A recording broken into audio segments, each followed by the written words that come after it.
മാധുരപൂർണ്ണ പ്രശോഭിതം ഈ ജീവിതം, ആർദ്രമാം ദൈവസ്നേഹം നിറയും പൂവനം.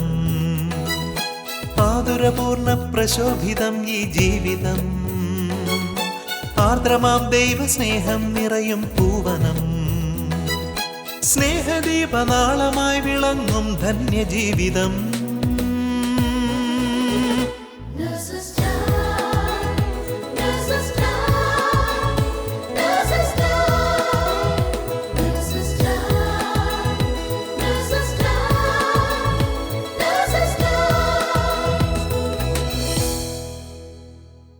ഈശോ മിശിഹായ്ക്ക് സ്തുതിയായിരിക്കട്ടെ.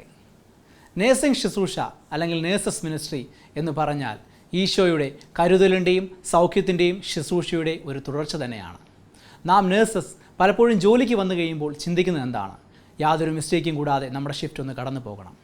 ഉദാഹരണത്തിന് ഒരു രോഗിയെ ഓപ്പറേഷൻ തിയേറ്ററിലേക്ക് ട്രാൻസ്ഫർ ചെയ്യാൻ തുടങ്ങുമ്പോൾ നമ്മുടെ ശ്രദ്ധ പലപ്പോഴും രോഗിയുടെ ഓപ്പറേഷൻ ആവശ്യമായിട്ടുള്ള പേപ്പറുകൾ തയ്യാറാക്കുന്നതിലും രോഗിയെ ഒരുക്കുന്നതിലുമൊക്കെ ആയിരിക്കും.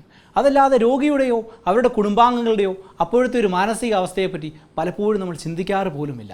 എത്രയും പെട്ടെന്ന് രോഗിയെ ട്രാൻസ്ഫർ ചെയ്ത് നമ്മുടെ ജോലി പൂർത്തിയാക്കുക. എന്നാൽ ദൈവസ്നേഹത്താൽ നിറഞ്ഞു നിൽക്കുന്ന ഒരു നേഴ്സിന് ഒരിക്കലും ഇങ്ങനെ ചിന്തിക്കുവാൻ സാധിക്കുകയില്ല. ശരീരത്തെക്കാൾ ഉപരി ആത്മാവിനെപ്പറ്റി കരുതലുള്ളവരാണവർ.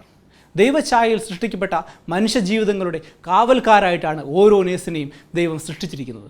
അത്തരത്തിൽ ജോലി ചെയ്യുന്ന ഒരു നേഴ്സിനെ നമുക്കിപ്പോൾ ശ്രമിക്കാം. Praise the Lord.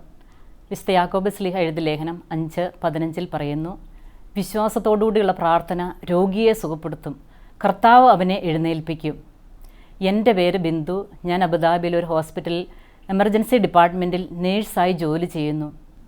എൻ്റെ ജീവിതത്തിൽ ഈശോയെ രക്ഷകനും നാഥനുമായി അനുഭവിച്ചറിഞ്ഞതിന് ശേഷം എനിക്കുണ്ടായൊരനുഭവം നിങ്ങളുമായി പങ്കുവയ്ക്കുവാൻ ഞാൻ ആഗ്രഹിക്കുന്നു. ഒരു ദിവസം രാവിലെ ഡ്യൂട്ടിയിൽ പ്രവേശിച്ചതിന് ശേഷം 12 വയസ്സോളം പ്രായമുള്ള ഒരു കുഞ്ഞിനെ സ്മോക്ക് ഇൻഹലേഷൻ അഥവാ അമിതമായ പുക ശ്വസിച്ചത് മൂലം അബോധാവസ്ഥയിൽ കൊണ്ടുവന്നു. ആ കുഞ്ഞിൻ്റെ അതേ റൂമിൽ തന്നെ ഉണ്ടായിരുന്ന കുഞ്ഞിൻ്റെ വലിയച്ഛൻ സ്മോക്ക് ഇൻഹലേഷനിൽ മരിച്ചു. ആ കുഞ്ഞിനെ കണ്ടപ്പോൾ എനിക്ക് വലിയ വിഷമം തോന്നി. ആ കുഞ്ഞിനെ റിസീവ് ചെയ്തതിന് ശേഷം ആ കുഞ്ഞിൻ്റെ നെറ്റിയിൽ കൈവച്ച് കുരിശ് വരച്ച് എൻ്റെ സ്വന്തം കുഞ്ഞിനെ ഓർത്തുകൊണ്ട് ഞാൻ കണ്ണുനീരോടുകൂടി പ്രാർത്ഥിച്ചു. ജ്ഞാനം 16:12 പറയുന്നു, മരുന്നോ ലേപനൌഷധമോ അല്ല, എല്ലാവരെയും സുഖപ്പെടുത്തുന്ന അങ്ങയുടെ വചനമാണ് അവരെ സുഖപ്പെടുത്തിയത്. ഈ വചനം മനസ്സിൽ ധ്യാനിച്ചുകൊണ്ട് പ്രാർത്ഥിച്ചുകൊണ്ടിരുന്നു. കുഞ്ഞ് ഗുരുതരാവസ്ഥയിലായിരുന്നതിനാൽ പെട്ടെന്ന് കൃത്രിമ ശ്വാസം നൽകി ICUവിലേക്ക് മാറ്റി. ഈ കുഞ്ഞിനെക്കുറിച്ചുള്ള ഡോക്ടർമാരുടെ അഭിപ്രായം യാതൊരു പ്രതീക്ഷയ്ക്കും വകയില്ല എന്നായിരുന്നു. 2-3 ആഴ്ചകൾക്ക് ശേഷം കുഞ്ഞിനെ വെന്റിലേറ്ററിൽ നിന്ന് മാറ്റി കുട്ടികളുടെ വാർഡിലേക്ക് കൊണ്ടുപോയി. അവിടെ നേഴ്സസ് മിനിസ്ട്രിയിലൂടെ ഈശോയെ അറിഞ്ഞ ഒരു നേഴ്സ് ഈ കുഞ്ഞിനെ കാണാനിടയായി. ആ കുഞ്ഞിന് വേണ്ടി പ്രാർത്ഥിക്കാൻ ആ മകൾക്ക് പരിശുദ്ധാത്മാവ് ഒരു പ്രേരണ നൽകി. ഡ്യൂട്ടി കഴിഞ്ഞ് വീട്ടിൽ ചെന്ന് കതകടച്ച് ആ കുഞ്ഞിന് വേണ്ടി കരഞ്ഞു പ്രാർത്ഥിച്ചു. അപ്പോൾ മനസ്സിലായി, എമർജൻസിയിൽ വെച്ച് പ്രാർത്ഥിച്ചതിൻ്റെ തുടർച്ചയായിട്ട് ആത്മാവ് ആ മകന് വേണ്ടി പ്രാർത്ഥിക്കാൻ ആ മകൾക്ക് പ്രേരണ കൊടുത്തു.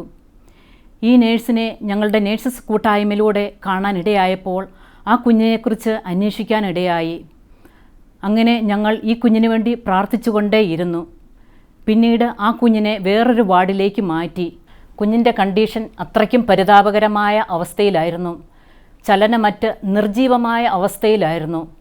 യൂറിൻ പോലും കറുത്ത കളറിലാണ് പോയിക്കൊണ്ടിരുന്നത്. ഞങ്ങൾ ആ കുഞ്ഞിന് വേണ്ടി നിരന്തരം പ്രാർത്ഥിച്ചുകൊണ്ടേയിരുന്നു. പിന്നീട് ഈ കുഞ്ഞിൻ്റെ നില മെല്ലെ മെച്ചപ്പെടുവാൻ തുടങ്ങി. അവൻ എഴുന്നേറ്റിരിക്കുവാനും ആളുകളെ തിരിച്ചറിയുവാനും തുടങ്ങി.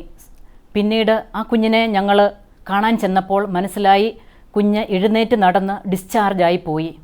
എൻ്റെ ഈ അനുഭവത്തിലൂടെ ഒരു കാര്യം മനസ്സിലാക്കാൻ സാധിച്ചത്, നമ്മൾ ഒരു രോഗിയെ ഹാൻഡ് ഓവർ ചെയ്യുമ്പോൾ അവരുടെ ശരീരം മാത്രമല്ല ആത്മാവിനെ കൂടി ഹാൻഡ് ഓവർ ചെയ്യാൻ ഈശോയെ അറിഞ്ഞ ഒരു നേഴ്സെങ്കിലും ഓരോ വാർഡിലും ഉണ്ടായിരുന്നെങ്കിൽ എത്രയോ ആത്മാക്കളെ നമുക്ക് സൗഖ്യത്തിലേക്കും രക്ഷയിലേക്കും ആനയിക്കാൻ സാധിക്കും. ദൈവം നമ്മളിലൂടെ വലിയ അത്ഭുതങ്ങളും അടയാളങ്ങളും പ്രവർത്തിക്കും. കാരണം നമ്മൾ ഈ ഭൂമിയിലെ യേശുവിൻ്റെ കൈകളും കാലുകളുമാണ്. ആത്മാവിൻ്റെ പ്രചോദനമുണ്ടായിരുന്നതുകൊണ്ടാണ് മറ്റുള്ള ഒരു വാർഡിലെ നേഴ്സിന് ഈ കുട്ടിക്ക് വേണ്ടി പ്രാർത്ഥിക്കുവാൻ സാധിച്ചത്. നമ്മളിലെല്ലാം വസിക്കുന്ന പരിശുദ്ധാത്മാവ് ഒന്ന് തന്നെ. ദൈവം നമ്മുടെ ബലഹീനതകളെ കണക്കിലെടുക്കുന്നില്ല. കാരണം കർത്താവിന് നമ്മുടെ മനസ്സും ഹൃദയവും മാത്രം മതി. എൻ്റെ ഈ അനുഭവ സാക്ഷ്യം യേശുവേ, അങ്ങയുടെ നാമമഹത്വത്തിനും അനേക നേഴ്സുമാർക്ക് പ്രചോദനമുണ്ടാകാൻ വേണ്ടി ഞാൻ പ്രാർത്ഥിക്കുന്നു. യേശുവേ സ്തുതി, യേശുവേ സ്തോത്രം. ഒരുപക്ഷെ നമ്മളിപ്പോൾ ചിന്തിക്കുന്നുണ്ടായിരിക്കാം, നമ്മുടെ തിരക്കിട്ട ജോലിക്കിടയിൽ നമുക്കെവിടെയാണ് ഇതിനെല്ലാം സമയം? എന്നാൽ ഫിലിപ്പി 4:13 പറയുന്നു, എന്നെ ശക്തനാക്കുന്നതിലൂടെ എല്ലാം ചെയ്യാൻ എനിക്ക് സാധിക്കും. തിരുവചനം നമ്മൾ നിറഞ്ഞാൽ മാത്രമേ നമുക്കിതിന് സാധിക്കുകയുള്ളൂ. ഇന്ന് ലോകം മുഴുവനുള്ള നേഴ്സുമാരോട് തിരുവചനം പങ്കുവെക്കുന്നത് നേഴ്സ് മിനിസ്ട്രിയുടെ ആദ്യ കാലഘട്ടങ്ങളിലും ഇപ്പോഴും ഈശോയിലേക്ക് നമ്മെ കൂടുതൽ അടുപ്പിക്കുന്ന ജോയി മേനാശ്ശേരി അച്ഛനാണ്. അച്ഛനെ നമുക്കിപ്പോൾ പ്രാർത്ഥനയോടുകൂടി ശ്രമിക്കാം. ഈശോ മിശിഹായ്ക്ക് സ്തുതിയായിരിക്കട്ടെ. ഇപ്പോഴും എപ്പോഴും സ്തുതിയായിരിക്കട്ടെ. ഈശോയിലേറ്റം സ്നേഹം നിറഞ്ഞ ആതുര സേവന രംഗത്ത് ശുശ്രൂഷിക്കുന്ന സഹോദരി സഹോദരന്മാരെ, ഒത്തിരി സന്തോഷമുണ്ട് കേട്ടോ. ഇങ്ങനെ ഒരു രീതിയിൽ നിങ്ങളോട് രണ്ട് വാക്ക് സംസാരിക്കാൻ ഒരു അവസരം കിട്ടിയതിലും അതിനുള്ള സൗകര്യം ഒരുക്കി തന്നതിലും. നമ്മൾ സാധാരണ പറഞ്ഞു കേൾക്കണ ഒരു ചൊല്ലുണ്ടല്ലോ, അതായത് an apple a day keeps doctor away.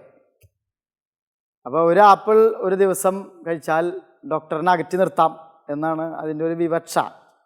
ആ ഡോക്ടർ പ്രശ്നക്കാരനായിട്ടൊന്നും ആവില്ല, ഡോക്ടർ പ്രശ്നക്കാരനല്ല, അതല്ല അതിൻ്റെ കുഴപ്പം. കാരണം ഞാൻ മനസ്സിലാക്കുന്നിടത്തോളം രോഗം ഇല്ലാതെ വരുന്ന ഒരു അവസ്ഥയാണെങ്കിൽ പിന്നെ രോഗനിർണയത്തിനുള്ള സാധ്യത വേണ്ട, പിന്നെ രോഗചികിത്സയ്ക്ക് നമ്മൾ പോകേണ്ട കാര്യമില്ല. അപ്പോൾ അങ്ങനെ വരുമ്പോൾ നല്ല ഭക്ഷണം, നല്ല ആരോഗ്യം. നല്ല ഭക്ഷണം എന്ന് പറയുമ്പോൾ തീർച്ചയായിട്ടും വലിയ കാശ് മുടക്കിയുള്ള ഭക്ഷണമായിരിക്കണമെന്നില്ല. പോഷകാംശങ്ങൾ ഉൾപ്പെടുന്ന ഭക്ഷണം കഴിക്കുമ്പോൾ നല്ല ആരോഗ്യം കിട്ടുന്നു. നല്ല ആരോഗ്യം ഉണ്ടെങ്കിൽ പിന്നെ രോഗം വരുന്നില്ല. അപ്പോൾ രോഗം ഇല്ലാത്തൊരവസ്ഥയാണെങ്കിൽ പിന്നെ ഡോക്ടറെ നമുക്ക് അന്വേഷിക്കേണ്ട കാര്യമില്ല എന്നൊക്കെയുള്ള രീതിയിലായിരിക്കാം ആ ഒരു ചൊല്ല് തന്നെ വന്നത്. പക്ഷേ ഇപ്പോൾ ഇന്നത്തെ കാലത്ത് എനിക്ക് തോന്നുന്നത് ഒരു ആപ്പിൾ കഴിക്കണം എന്നുണ്ടെങ്കിൽ ഡോക്ടറെ ചിലപ്പോൾ അടുത്തിരുത്തേണ്ട വരും. കാരണം ആപ്പിളും മാങ്ങയും അങ്ങനെ പഴവർഗ്ഗങ്ങളൊക്കെ ഈച്ചയ്ക്ക് പോലും വേണ്ടാത്തൊരവസ്ഥയിലാണ് മനുഷ്യനത് കഴിച്ചുകൊണ്ടിരിക്കുന്നത്. അപ്പോൾ പിന്നെ ഇല്ലാത്ത രോഗങ്ങളൊക്കെ കണ്ടമാനം കയറി വരണം. പുതിയ രോഗങ്ങളായി, പുതിയ രോഗനിർണയങ്ങളായി, രോഗങ്ങൾക്ക് മരുന്ന് കണ്ടുപിടിക്കലായി, അപ്പോൾ പിന്നെ സൂപ്പർ സ്പെഷ്യാലിറ്റി ഹോസ്പിറ്റലുകളായി, അങ്ങനെ പല കാര്യങ്ങളും ഇപ്പോൾ നമ്മൾ കാണുകയാണ്. മുമ്പൊക്കെ ഒരു ഗ്രാമത്തിൽ തന്നെ ഒരു ആശുപത്രിക്ക് വേണ്ടിയിട്ട് സമരം ചെയ്ത കാലങ്ങളുണ്ടായിട്ടുണ്ട്. സർക്കാർ ആശുപത്രി, മിഷൻ ആശുപത്രി എന്നൊക്കെ പറഞ്ഞിട്ട്. പക്ഷേ ഇപ്പോൾ ഗ്രാമത്തിലേക്ക് പോലും സൂപ്പർ സ്പെഷ്യാലിറ്റി ആശുപത്രികൾ കടന്നു വരുന്ന ഒരു കാലഘട്ടത്തിലാണ് നമ്മൾ ജീവിക്കുന്നത്. അപ്പോൾ രോഗങ്ങൾ അനവധിയായി, അപ്പോൾ രോഗനിർണയത്തിന് വേണ്ടിയുള്ള സംവിധാനങ്ങൾ മനുഷ്യൻ അന്വേഷിക്കലായി. അങ്ങനെയൊക്കെ വരുമ്പോൾ ഈ ഡോക്ടർമാരും നേഴ്സുമാരും അടങ്ങുന്ന ഒരു സമൂഹം നമ്മുടെ കൂട്ടത്തിൽ തന്നെയായി. മുമ്പൊക്കെ ഇവരെ കൂടാതെ ജീവിക്കാൻ പറ്റുമായിരുന്നു, ഇപ്പോൾ ഇവരെ കൂടാതെ ജീവിക്കാനാവില്ല എന്നുള്ളൊരു അവസ്ഥ വിശേഷമാണ് വന്നിരിക്കുന്നത്. പാറന്നൂർ ഇടവക എന്ന് പറഞ്ഞൊരു സ്ഥലം നമ്മുടെ കേച്ചേരിക്ക് അടുത്ത്, അതായത് തൃശ്ശൂർ കുന്നംകുളത്തിനടുത്ത് കേച്ചേരിക്ക് അടുത്ത് പാറന്നൂർ ഇടവകയിലെ ഒരു മുത്തശ്ശി 113 വയസ്സ് ഗിന്നസ് ബുക്കിലേക്ക് പേര് ചേർക്കാൻ പറ്റുന്ന ഒരു മുത്തമ്മച്ചിയെ നമ്മൾ ഇപ്പോൾ ഈ അടുത്ത് പത്രങ്ങളൊക്കെ ന്യൂസ് തരുകയുണ്ടായി. ആ അമ്മച്ചിയോട് സംസാരിച്ച കാര്യങ്ങൾ, അഭിമുഖമൊക്കെ പത്രങ്ങളിൽ വന്ന വാർത്ത ഇതാണ്. അങ്ങനെ അധികം ആശുപത്രിയിലേക്ക് പോയ കഥകളൊന്നും ഓർമ്മയിൽ പോലും ഇല്ല. 113 വയസ്സ് എന്ന് പറയുന്നു. അങ്ങനെ 113 വർഷക്കാലം ജീവിച്ച മുത്തശ്ശി 13 പ്രാവശ്യം തന്നെ ആശുപത്രിയിൽ പോയോണ്ടെന്ന് ചോദിച്ചിട്ടുണ്ടെങ്കിൽ സംശയമാണ്. പക്ഷേ ഇപ്പോൾ മുത്തശ്ശിയുടെ മക്കളും പേരക്കുട്ടികളൊക്കെ അമ്മൂമ്മേനെ എടുത്ത് ആശുപത്രിയിൽ കൊണ്ടുവന്ന് ചെക്കപ്പ് നടത്തുന്നു. ഇതൊക്കെ ഇപ്പോൾ നടക്കുന്നുണ്ട്. അപ്പോൾ പണ്ട് കാലങ്ങളിൽ ആശുപത്രിയിലേക്ക് പോവുക അല്ലെങ്കിൽ രോഗങ്ങൾ ഉണ്ടാവുക എന്നൊക്കെ പറയുമ്പോൾ അത് വലിയൊരു കാര്യമായിട്ടൊക്കെ കാണുന്നു. ഇപ്പോൾ അങ്ങനെയല്ല. ഇപ്പോൾ ഒരു ജീവിതത്തിൻ്റെ ഒരു ഭാഗമായിട്ട് മാറി. ഇപ്പോൾ ദിവസത്തിൽ ചെക്കപ്പ്, ആഴ്ചയിൽ ചെക്കപ്പ്, മാസത്തിൽ ചെക്കപ്പ്, ഓരോ വർഷം ചെക്കപ്പ് എന്നൊക്കെ പറഞ്ഞ കാര്യങ്ങൾ നടന്നുകൊണ്ടിരിക്കുക. അപ്പോൾ ഈ ഡോക്ടേഴ്സ്, നേഴ്സസ് വിഭാഗത്തെ നമുക്കൊരിക്കലും മാറ്റി നിർത്താനാവാത്ത ഒരു വിഭാഗമായിട്ട് മാറിക്കഴിഞ്ഞു. നമ്മുടെ ജീവിതത്തിന് അവിഭാജ്യ ഘടകമായിട്ട് അവർ മാറിക്കഴിഞ്ഞു. നമ്മളിപ്പോൾ ഒരു ആശുപത്രിയിലേക്ക് ചെന്ന് കഴിയുമ്പോൾ രോഗം നമുക്കായിരിക്കാം, അല്ലെങ്കിൽ നമ്മുടെ പ്രിയപ്പെട്ടവർക്കായിരിക്കാം. നമ്മൾ ഈ നേഴ്സുമാരെ കാണുന്നു, അവരെ ആ ഒരു സ്വതസിദ്ധമായ, സൗമ്യമായ, ശാന്തമായ അവരുടെ ഇടപെടലുകൾ, അവരുടെ സംസാരം, സാമീപ്യം, സഹവാസം, അതൊക്കെ നമുക്ക് ഒത്തിരി ഉണർവ്, ഉത്തേജനവും ഒക്കെ തരുന്നുണ്ട്. രോഗികളായിട്ട് നമ്മൾ ആരെങ്കിലുമൊക്കെ ജീവിതത്തിൻ്റെ ഒരു അവസ്ഥയിൽ ഈ ആശുപത്രിയിൽ നേഴ്സുമാരെ പരിചരണം ഏൽക്കാത്തവരായിട്ടുണ്ടാവില്ല. ഇങ്ങനെ നമ്മൾ കാണാൻ ആഗ്രഹിക്കുന്ന, നമ്മൾ കണ്ടവരുടെ പരിചരണമേറ്റ് നമ്മൾ ഈ ആരോഗ്യം വീണ്ടെടുത്ത് മടങ്ങിപ്പോകുമ്പോൾ ഒരു നന്ദി വാക്ക് പറയുമെന്നറിയില്ല. പക്ഷേ അങ്ങനെയുള്ള ആ ഒരു വിഭാഗം ഈ ശുഭ്രവസ്ത്രമൊക്കെ ഇട്ട്, ഈ വിശുദ്ധിയുടെ വെള്ളവസ്ത്രമൊക്കെ അണിഞ്ഞ് പൊതുനിരത്തിൽ പ്രത്യക്ഷപ്പെട്ട ഒരു സമര മുഖം കേരളം കണ്ടിട്ടുണ്ടായിരുന്നു. എനിക്ക് തോന്നുന്നു 2 കൊല്ലങ്ങൾക്ക് മുമ്പ്. അതായത് സമരങ്ങൾക്ക് പേര് കേട്ടതാണ് നമ്മുടെ കൊച്ചു കേരളം. ഇങ്ങനെ അനവധി സമരങ്ങൾ നടക്കുന്നു. ഇതാ ഈ ഒരു നേഴ്സുമാരും സമരവുമായിട്ട് ഇറങ്ങുന്നു. സിറിഞ്ചും മരുന്നും കുപ്പിയും എടുത്തിരുന്ന അവർ ഇതാ കൊടിയെടുത്ത്, അല്ലെങ്കിൽ മുഷ്ടിവായുവിൽ ചുരുട്ടി മുദ്രാവാക്യം വിളിച്ച്, സാന്ത്വനം പറയുന്ന നാവിൽ നിന്നും മുദ്രാവാക്യങ്ങൾ ഉയർത്തി അവകാശങ്ങൾക്ക് വേണ്ടി പോരടിക്കുന്ന സമരം മുഖത്തേക്ക് ഇറങ്ങുന്ന ഒരു കാഴ്ച മാധ്യമങ്ങളൊക്കെ ആഘോഷിച്ചതാണ് കേരളത്തിൽ. അവരുടെ ആ സമരം ശരിക്കും പറഞ്ഞിട്ടുണ്ടെങ്കിൽ അത്യാവശ്യമായിരുന്നു എന്നുള്ള അഭിപ്രായക്കാരനാണ് ഞാൻ. എന്തോ ആവട്ടെ, അവരെന്തുകൊണ്ട് സമരമുഖത്തേക്ക് വന്നു എന്നുള്ള ചോദ്യം തീർച്ചയായിട്ടും പ്രസക്തമാണ്. എന്തായിരുന്നു കാരണം വളരെ വ്യക്തം. അതായത് അവർക്ക് അർഹതപ്പെട്ട വേതനം, കൂലി, ജോലിക്ക് അർഹതപ്പെട്ട കൂലി അവർക്ക് കിട്ടണില്ല. ചൂഷണത്തിന് വിധേയരാകുന്നു, കൂലി കിട്ടുന്നില്ല എന്നുള്ള ഒരു രീതിയിൽ അവകാശങ്ങൾക്ക് വേണ്ടി സമരമുഖത്തേക്ക് ഇറങ്ങിയവരാണ്. അങ്ങനെ കേരളം ആ സമരം കണ്ടു, മാധ്യമങ്ങൾ ആഘോഷിച്ചു, രാഷ്ട്രീയക്കാർ പക്ഷം പിടിച്ചു, മന്ത്രിമാർ വന്നിട്ട് അവർക്ക് വേണ്ടി സംസാരിക്കുന്നു. അങ്ങനെ വേതനം കൂട്ടിക്കിട്ടി, കൂലി കൂട്ടിക്കിട്ടി അവരവരുടെ സമരമൊക്കെ നിർത്തുന്നുണ്ട്. പക്ഷെ കേരളം അവരെ ഈ നിരത്തിൽ പ്രതീക്ഷിച്ചിട്ടില്ല. അവരെ പ്രതീക്ഷിച്ചത് നമ്മുടെ ആശുപത്രിയിലെ വാർഡുകളിലാണ്, രോഗികളെ ശുശ്രൂഷിക്കലാണ് അവരുടെ ജോലി, അവരുടെ ശുശ്രൂഷ. പക്ഷെ അവരെ നിരത്തിൽ ആക്കിയതിന് നമ്മളും ഉത്തരവാദികൾ തന്നെയാണ്. അവർ തങ്ങളുടെ ജീവിതത്തിൽ ഒരു സാമ്പത്തിക പ്രതിസന്ധി തരണം ചെയ്യാനോ അല്ലെങ്കിൽ ഒരു പ്രയാസങ്ങൾ തരണം ചെയ്യാൻ വേണ്ടിയിട്ട് അവർ ചെയ്യുന്ന ജോലിയിൽ അല്പം വേതനം കൂടുതൽ ആവശ്യപ്പെടുന്നു. നമുക്കറിയാം, ഒരു ഇലക്ട്രീഷ്യന് കിട്ടുന്ന കൂലി എന്ന് പറയുന്നത് 750 രൂപ. ഇന്ന് കേരളത്തിൽ ഒരു മാസം അവന് 20,000-ൽ കൂടുതൽ തുകയായില്ലേ? സാധാരണ ഒരു സ്ത്രീയെ നിങ്ങൾ വീട്ടിലെ കള പറിക്കാൻ വിളിച്ചാൽ അവൾക്ക് കൊടുക്കണം, ആ സഹോദരിക്ക് കൊടുക്കണം 350 രൂപ. അപ്പം തന്നെ 10,000 രൂപയുടെ അടുത്തായില്ല ഒരു മാസം. ഇങ്ങനെ കിട്ടുന്ന കൂലി കൊടുക്കുന്ന ഒരു സംസ്ഥാനത്ത് ലക്ഷങ്ങൾ മുടക്കി പഠിച്ച് ഉദ്യോഗാർത്ഥികളായി അവർ ജോലിയിൽ പ്രവേശിക്കുമ്പോൾ അവർക്ക് കിട്ടുന്ന 6,000-7,000 ആണെങ്കിൽ അവർ സമരമുഖത്തേക്ക് ഇറങ്ങാൻ വൈകി എന്ന പക്ഷക്കാരനാണ് ഞാൻ. ഇപ്പോൾ അവരുടെ ശമ്പള സ്കെയിലൊക്കെ കൂടിയുണ്ട്. ഞാൻ ഈ കാര്യങ്ങളൊക്കെ സ്നേഹം നിറഞ്ഞ സഹോദരങ്ങളെ നിങ്ങളുമായിട്ട് പങ്കുവയ്ക്കണം. ഇങ്ങനൊരു സമരം നടന്ന് നമ്മൾ നാളെ സമരമുഖത്തേക്ക് ഇറങ്ങണമെന്ന് പറയാനല്ല, മറിച്ച് മറ്റൊരു സമരമുഖം ഇതുപോലെ തുറന്നിട്ടുണ്ട് എന്ന് നിങ്ങളെ അറിയിക്കാനാണ്. ലക്ഷ്യം ഇത് തന്നെ, വേതനം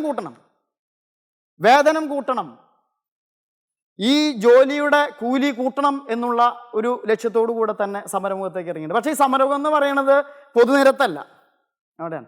ഇങ്ങനെയുള്ളവർ കരങ്ങൾ ഉയർത്തുന്നുണ്ട്. ഈ കരങ്ങൾ ഉയർത്തുന്നത് മുഷ്ടി ചുരുട്ടി വായുവിൽ പ്രഹരിച്ചുകൊണ്ട് മുദ്രാവാക്യം വിളിക്കാനല്ല, മറിച്ച് ദൈവത്തെ സ്തുതിക്കാനായിട്ട് കരങ്ങൾ ഉയർത്തുന്ന ഒരു സമരമുഖം.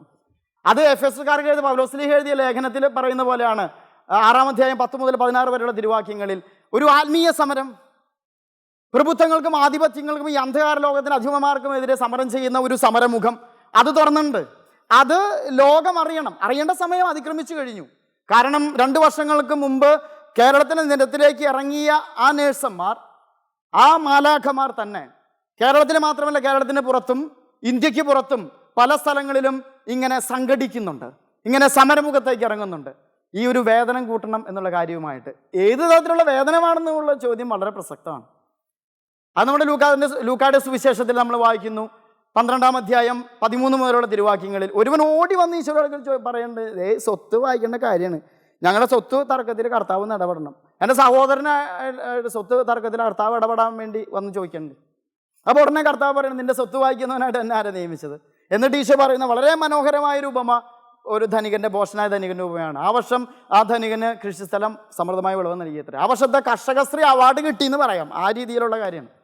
അധ്വാനിച്ച് വിയർപ്പ് വീഴ്ത്തി അധ്വാനിച്ച് നേടിയെടുത്ത കാര്യം തന്നെയാണ്. ഒരു വഞ്ചനയും തെറ്റുകുറ്റം അവിടെ കാണാനില്ല. പക്ഷെ എന്നിട്ടും ഇദ്ദേഹം പറയുന്നുണ്ട്, എന്നിട്ടാ ഈ അറപ്പുര ഞാൻ പൊളിച്ചു പണിയും. കാരണം ഇപ്പം കിട്ടിയിരിക്കുന്ന സംഭവങ്ങൾ മുഴുവൻ കൂട്ടി വയ്ക്കാനായിട്ട് ഇപ്പോഴത്തെ അറപ്പുര പറ്റില്ല, ഞാൻ പൊളിച്ചു പണിയും. അപ്പോൾ ഈ മനുഷ്യനോട് കർത്താവ് ചോദിക്കുകയാണ്, ബോഷ, ഈ രാത്രി നിൻ്റെ ആത്മാവിനെ ഞാൻ നിന്നിൽ നിന്ന് ആവശ്യപ്പെട്ട നീ സമ്പാദിച്ചു വെച്ചതൊക്കെ ആരുടേതാകും? എന്നിട്ട് ഈശോ പറയുന്നുണ്ട്, സമ്പത്ത് കൊണ്ട് ഒരുവൻ്റെ ജീവിതം ധന്യമാകുന്നില്ല. വീണ്ടും കൂട്ടിച്ചേർക്കുകയാണ്, സമ്പത്ത് തന്നെ. ഏതാണ് ആ സമ്പത്ത്? ചിതലരിക്കാത്ത, കള്ളൻ മോഷ്ടിക്കാത്ത സ്വർഗരാജ്യത്തിലെ സമ്പത്ത് വർദ്ധിപ്പിക്കാൻ നിങ്ങൾ സ്വർഗരാജ്യത്തിലെ സമ്പത്ത് നേടേണ്ടവരാകണം എന്നുള്ളൊരു വിവക്ഷ അവിടെ കാണുന്നു.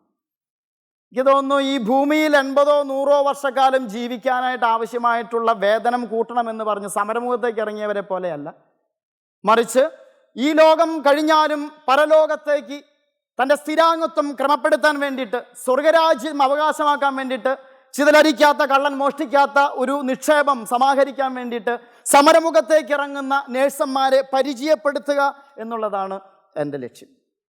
2004 ഞാൻ ദുബായ് സെൻറ്റ് മേരീസ് പള്ളിയിൽ അസിസ്റ്റൻ്റ് വികാരിയായിട്ട് മലയാളി കത്തോലിക്ക സമൂഹത്തിൻ്റെ ഉത്തരവാദിത്തമായിട്ട് കടന്നു വരുന്നത്. അപ്പോൾ അന്ന് മലയാളി സമൂഹത്തിൻ്റെ ഉത്തരവാദിത്തം അതുവരെ ഏറ്റെടുത്തിരുന്ന ബഹുമാനപ്പെട്ട പീറ്ററച്ചൻ, പിന്നീട് വികാരിയായ പീറ്ററച്ചൻ എന്നോട് പറഞ്ഞു, കുറച്ച് നേഴ്സുമാർ ഇവിടെ വരണ്ട്, അവരിവിടെ വന്ന് പ്രാർത്ഥിക്കുന്നുണ്ട്, വളരെ കുറച്ച് പേരുള്ള. അപ്പോൾ ജോയിച്ചൻ ഇനി ഈ നേഴ്സുമാരുടെ ഉത്തരവാദിത്തം എടുക്കണം, അവർ ആത്മീയ കാര്യങ്ങളിൽ അച്ഛൻ നേതൃത്വം കൊടുക്കണം. അങ്ങനെയാണ് ഈ നേഴ്സസ് വിഭാഗവുമായിട്ട് ഞാൻ ആത്മീയമായൊരു ബന്ധമുണ്ടാകുന്നത്. അവരെ ഒരുമിച്ച് കൂടുന്നു. വളരെ വിരലിലുണ്ടാവുന്നവർ മാത്രമേ അന്നുണ്ടായിരുന്നുള്ളൂ. ദുബായ് സെൻറ്റ് മേരീസ് പള്ളിയിലെ ഒരു വേദപാഠം പഠിപ്പിക്കുന്ന ഒരു ക്ലാസ് റൂമിൽ അവരിങ്ങനെ വെള്ളിയാഴ്ച അല്ലെങ്കിൽ ശനിയാഴ്ച അല്ലെങ്കിൽ ഇട ദിവസങ്ങളിലൊക്കെ അവരെ ഒരുമിച്ച് കൂടുന്നു, പ്രാർത്ഥിക്കുന്നു, മധ്യസ്ഥം പ്രാർത്ഥിക്കുന്നു. അങ്ങനെ പ്രാർത്ഥിക്കുന്നു. അവർക്ക് ഇടയ്ക്ക് ക്ലാസ്സുകൾ എടുക്കുന്നു. അങ്ങനെ ക്ലാസ്സുകളൊക്കെ എടുത്ത് ഇടയ്ക്കിടയ്ക്ക് ഇവരിങ്ങനെ വിളിക്കും, ആശുപത്രിയിൽ നിന്ന് വിളിക്കും, അച്ഛാ ഒരു രോഗി ഇങ്ങനെ കിടക്കുന്നുണ്ട്, രോഗിലേപനം കൊടുക്കേണ്ട, നമ്മുടെ വിശ്വാസമാണ് രോഗിലേപനം കൊടുക്കണം, അച്ഛൻ മരണം. പിന്നെ അവർ വിളിക്കണു, ഇതാ രോഗി മരിച്ചു അച്ഛോ, ബന്ധുക്കളെ അറിയിച്ചിട്ടുണ്ട്, അച്ഛൻ വന്ന് ഓഫീസിൽ കയറണം.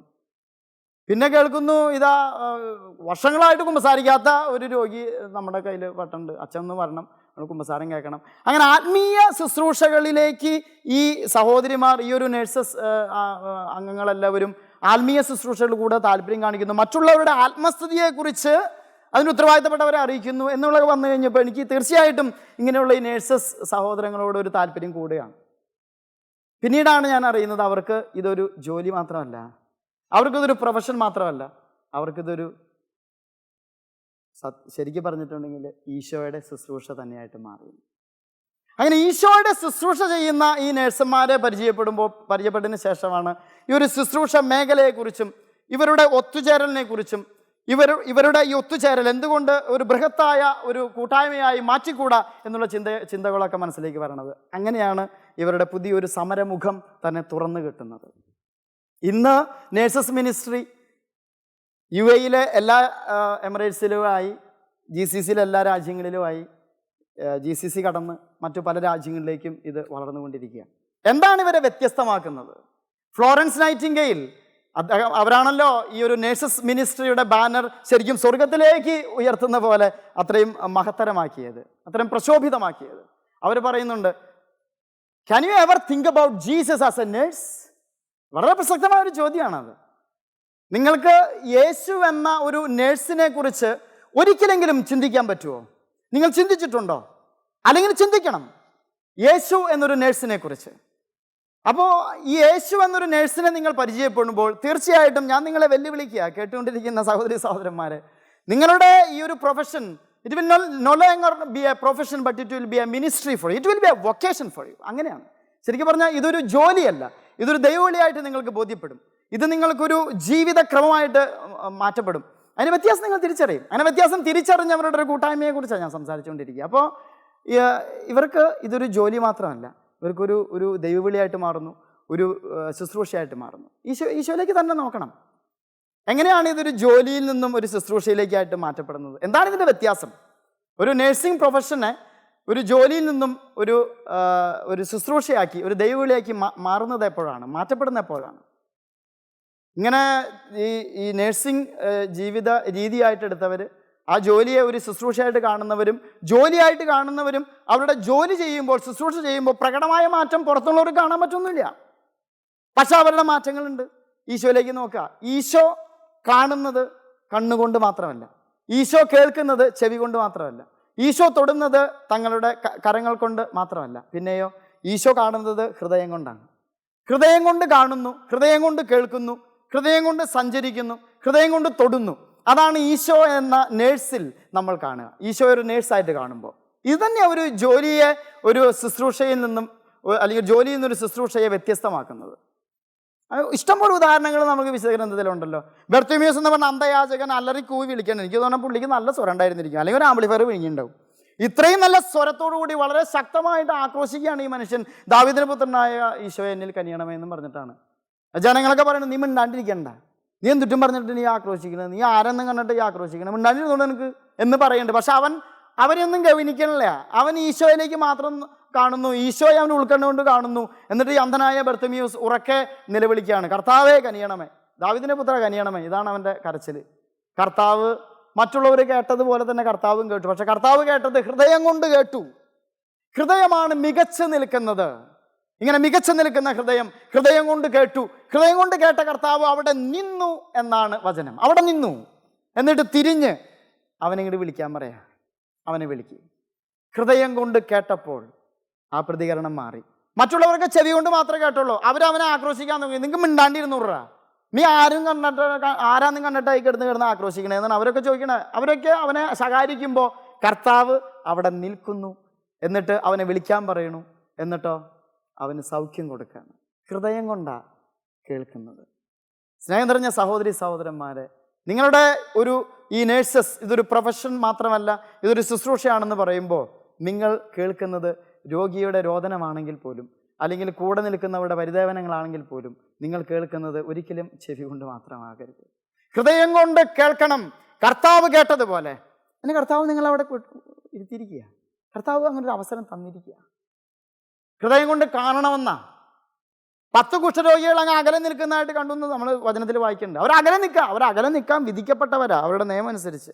അടുത്ത് വരാൻ പാടില്ല, കാരണം കുഷ്ഠരോഗമാണ്, അശുദ്ധനാണ്, അവർ അശുദ്ധനാണ്. അശുദ്ധൻ ശുദ്ധനെ തൊട്ടാൽ ശുദ്ധന്റെ ശുദ്ധി അശുദ്ധന്റെ അശുദ്ധി കളയും. അതുകൊണ്ട് അശുദ്ധന്റെ അശുദ്ധിയാണ് പിന്നെ ശുദ്ധന്റെ ശുദ്ധി കളഞ്ഞ് ശുദ്ധൻ പിന്നെ അശുദ്ധിയായി. ഇതാണ് പ്രശ്നം. ഈ പ്രശ്നത്തെ തരണം ചെയ്യുന്നത് എങ്ങനെ? അപ്പം അവരെ അകറ്റം നിർത്തിയാൽ മതി, കുഴപ്പമില്ല. പക്ഷെ കർത്താവ് കാണുന്നത് അങ്ങനെയല്ല. കർത്താവ് ഹൃദയം കൊണ്ട് കണ്ടു. അവനോട് യാചിച്ച ഒരു കുഷ്ഠരോഗിയോട് പറയണ്ടല്ലോ, മനസ്സുണ്ടെങ്കിൽ നിനക്ക് എന്നെ സുഖമാക്കാൻ കഴിയും. കർത്താവ് പറഞ്ഞു, എനിക്ക് മനസ്സുണ്ട്, നിനക്ക് ശുദ്ധി വരട്ടെ എന്നാണ്. എന്നിട്ട് അവനെ തൊട്ടു എന്നാണ്. അപ്പോൾ കണ്ണുകൊണ്ടല്ല കാണണേ, ഹൃദയം കൊണ്ട് കാണുന്നു, ഹൃദയം കൊണ്ട് കേൾക്കുന്നു. അപ്പോൾ മറ്റുള്ളവർ നിയമം പിടിക്കുമ്പോൾ, മറ്റുള്ളവർ വെറും കണ്ണുകൊണ്ട് കാണുമ്പോൾ, വെറും കാതുകൊണ്ട് കേൾക്കുമ്പോൾ, കർത്താവ് ഹൃദയം കൊണ്ട് കേൾക്കുകയും ഹൃദയം കൊണ്ട് കാണുകയും ചെയ്യുന്നു. അപ്പോൾ അവിടെ ഒരു ഭയങ്കര വ്യത്യാസം ഉണ്ടാവുകയാണ്. രോഗി സൗഖ്യം ഉണ്ടാവും. 38 വർഷക്കാലം ബെത്സേദ കുളക്കടവിൽ കിടപ്പാടമാക്കി കിടന്നവനോടാണ് കർത്താവ് ചോദിക്കുന്നത്, സുഖമാക്കാൻ നിനക്ക് ആഗ്രഹമുണ്ടോ? ഒരു വല്ലാത്ത ചോദ്യം അത്. 38 കൊല്ലമായിട്ട് അവിടെ കിടക്കുന്നത്, പിന്നെ എന്തിനാണെന്നുള്ള അടുത്ത കാര്യം. 38 കൊല്ലം അവിടെ കിടപ്പാടമാക്കി കിടന്നവനോട് എന്ന് പറഞ്ഞാൽ ഈശോയ്ക്ക് അന്ന് 33 വയസ്സായിട്ടില്ല. എന്ന് പറഞ്ഞാൽ കർത്താവ് ജനിക്കുന്നതിനും ഏകദേശം 6-7 വർഷങ്ങൾക്ക് മുൻപ് അവിടെ കിടപ്പാടമാക്കി അവിടെ കിടക്കുന്നവന്റെ കാര്യമാണ് കർത്താവ് പറയണേ. നിനക്ക് സുഖമാക്കാൻ ആഗ്രഹമുണ്ടോന്ന്, സുഖം ആവാനായിട്ട് ആഗ്രഹമുണ്ടോ? അവൻ പറയണ ഉത്തരം ആഗ്രഹം ഉണ്ടെന്നല്ല. വെള്ളം ഇങ്ങനെ ഇളക്കുമ്പോൾ മാലാക വന്ന് വെള്ളം ഇളക്കണ പരിപാടിയാണ്. എന്നെ വെള്ളത്തിൽ ഇളക്കാൻ എനിക്ക് ആരും ഇല്ല എന്നുള്ളതാണ്. ഹൃദയം കൊണ്ട് കാണുന്നവൻ, ഹൃദയം കൊണ്ട് കേൾക്കുന്നവൻ, ഹൃദയം കൊണ്ട് തൊടുന്നവൻ അവനോട് പറയുന്നുണ്ട്, നടക്ക്, കിടക്ക എടുത്തുകൊണ്ട് നടക്ക്. ഇതുവരെ നിന്നെ അടിമപ്പെടുത്തിയ ഈ കിടക്കയും എടുത്തുകൊണ്ട് നീ നടക്ക്. നിന്നെ അടിമപ്പെടുത്തിയ രോഗത്തിൽ നിന്നും സൗഖ്യം നിനക്ക് അപ്പം തന്നെ കർത്താവ് കൊടുക്കുകയാണ്. ഈശോയിൽ സ്നേഹം നിറഞ്ഞ സഹോദരി സഹോദരങ്ങളെ, നേഴ്സസ് മിനിസ്ട്രിയിലെ അംഗങ്ങളെ, കർത്താവ് നിങ്ങൾക്ക് നൽകുന്ന ഏറ്റവും വലിയൊരു ശുശ്രൂഷ ചൈതന്യം ഇത് തന്നെയാണ്. ഒരുപക്ഷെ ബന്ധുക്കൾക്കോ മിത്രങ്ങൾക്കോ നിങ്ങളുടെ അടുത്തേക്ക്, ഈ പറയുന്ന രോഗികളുടെ അടുത്തേക്ക് കടന്നു വരാൻ പറ്റാത്ത വിധം ICU CCU എന്നൊക്കെ പറഞ്ഞിട്ട് കുറേ വാർഡുകളും കാര്യങ്ങളൊക്കെ ഉണ്ടല്ലോ നിങ്ങൾക്ക് പരിചിതമായ. എനിക്ക് അത്ര പിടിയൊന്നുമില്ല ഈ സംഭവം. നിങ്ങൾക്ക് ചിരപരിചിതമായ ഇങ്ങനെയുള്ള സ്ഥലങ്ങളിലേക്ക് ബന്ധുക്കൾക്ക് മിത്രങ്ങൾക്ക് പോലും കടന്നു വരാൻ പറ്റാത്ത സ്ഥലത്ത്, ഒരുപക്ഷെ ഒരു വൈദികന് ഒരിക്കൽ മാത്രം കടന്നു വരാൻ, നിങ്ങൾ അനുവദിച്ചാൽ മാത്രം കടന്നു വരാൻ പറ്റുന്ന ഈ സ്ഥലങ്ങളിലേക്കൊക്കെ നിങ്ങൾക്ക് ഈസി ആക്സസ്, പെട്ടെന്ന് കടന്നു ചെല്ലാം. അത് നിങ്ങളുടെ ജോലിയുടെ ഭാഗം. എന്നാൽ ശുശ്രൂഷയുടെ ഭാഗം എന്താ? അത്രയും വർഷം അവരെ അടിമപ്പെടുത്തിയ ആ രോഗത്തിൽ നമുക്ക് സൗഖ്യം കൊടുക്കാനായിട്ട് കർത്താവിൻ്റെ കരങ്ങളായിട്ട് മാറണമെന്നല്ലാതെ മറ്റെന്താ? ആവിലാൽ അമ്മത്രേസ്യല്ലേ അങ്ങനെയുള്ള പാഠം നമ്മെ പഠിപ്പിക്കുന്ന. ആവിലാൽ അമ്മത്രേസ്യ കുരിശിനെ നോക്കി പറയുന്നുണ്ട്, കർത്താവേ നിന്റെ ശരീരം കുരിശിലാണ്, ഇനി എൻ്റെ ശരീരമാകട്ടെ നിന്റെ ശരീരം. ഇനി ഈ ശരീരം നിൻ്റേതാണ്, ഈ കൈകാലുകൾ നിൻ്റേതാണ്, എൻ്റെ ശരീരം മുഴുവൻ നിൻ്റേതാണ് ഞാൻ എന്ന് പറയുന്ന ഒരു പ്രാർത്ഥന. ശരിക്കും അർത്ഥവത്തായൊരു പ്രാർത്ഥനയാണ് നേഴ്സസ് മിനിസ്ട്രിയെ സംബന്ധിച്ചിടത്തോളം. അപ്പോൾ ജോലിയിൽ നിന്നും ഇത് ഒരു ശുശ്രൂഷയെ മാറ്റുന്നത് എന്താണ്? ഒരു ജോലിയും ശുശ്രൂഷയും തമ്മിലുള്ള വ്യത്യസ്തത മനസ്സിലാക്കുന്നത് എങ്ങനെയാണ്? ഇതുപോലെ ഹൃദയം കൊണ്ട് കാണുന്നവർ, ഹൃദയം കൊണ്ട് കേൾക്കുന്നവർ, ഹൃദയം കൊണ്ട് മനസ്സിലാക്കുന്നവർ, ഹൃദയം കൊണ്ട് തൊടുന്നവർ. വസ്ത്രാഞ്ചലത്തിൽ ഒരുത്തി തൊട്ടു എന്നല്ല പറയണേ. 12 വർഷക്കാലം രക്തസ്രാവമായിരുന്നവൾ വസ്ത്രാഞ്ചലത്തിൽ തൊട്ടു. ഹൃദയം കൊണ്ട് തൊട്ടു എന്നാ. ഈശോയുടെ വസ്ത്രത്തിലും ഹൃദയം ഉണ്ടായിരുന്നു എന്നാണ്. എവിടെയും ഹൃദയമാണ്. ഈശോയുടെ തിരുഹൃദയം നിങ്ങളുടെ ഹൃദയങ്ങളെ ഭരിക്കട്ടെ എന്നാണ് എൻ്റെ പ്രാർത്ഥന. അങ്ങനെ വരുമ്പോൾ ഇതൊരു ജോലിയല്ല, ശുശ്രൂഷയാണ്. ഈ ശുശ്രൂഷയ്ക്ക് വേതനം കൂട്ടിക്കിട്ടുക തന്നെ ചെയ്യും. അത് തമ്പുരാൻ ചെയ്യണതാ. അപ്പോഴോ ഈ ഭൂമിയിൽ 80 100 വർഷക്കാലമുള്ള ജീവിതത്തിനുള്ള വേതനമല്ല, മറിച്ച് നിത്യരക്ഷയിലേക്കുള്ള വേതനം കൂട്ടിക്കെട്ടുകൊണ്ടേയിരിക്കും. അതാണ് നേഴ്സസ് മിനിസ്ട്രി ഇപ്പോൾ ചെയ്തുകൊണ്ടിരിക്കുന്നത്. നിങ്ങൾക്കേവർക്കും ഈ ഒരു നേഴ്സസ് മിനിസ്ട്രിയിലേക്ക് സ്വാഗതം. സ്നേഹത്തോടുകൂടെ ഈ നേഴ്സുമാരെ അറിയുന്നവനായതുകൊണ്ട് ഞാൻ നിങ്ങളെ സ്വാഗതം ചെയ്യുകയാണ്. ഈശോയ്ക്ക് വേണ്ടി ഈശോയുടെ കരങ്ങളും കാതുകളും ഹൃദയവുമായിട്ട് മാറാൻ, ഹൃദയം ജ്വലിക്കുന്ന ഹൃദയമുള്ള നേഴ്സുമാരായിട്ട് മാറാൻ, ഹൃദയം കൊണ്ട് കാണുന്നവരാകാൻ, കേൾക്കുന്നവരാകാൻ, ഹൃദയം കൊണ്ട് തൊടുന്നവരാകാൻ, ഹൃദയം കൊണ്ട് നടക്കുന്നവരാകാൻ. ദൈവം നിങ്ങൾ അനുഗ്രഹിക്കട്ടെ. ഈശോ മിശിഹായ്ക്ക് സ്തുതിയായിരിക്കട്ടെ.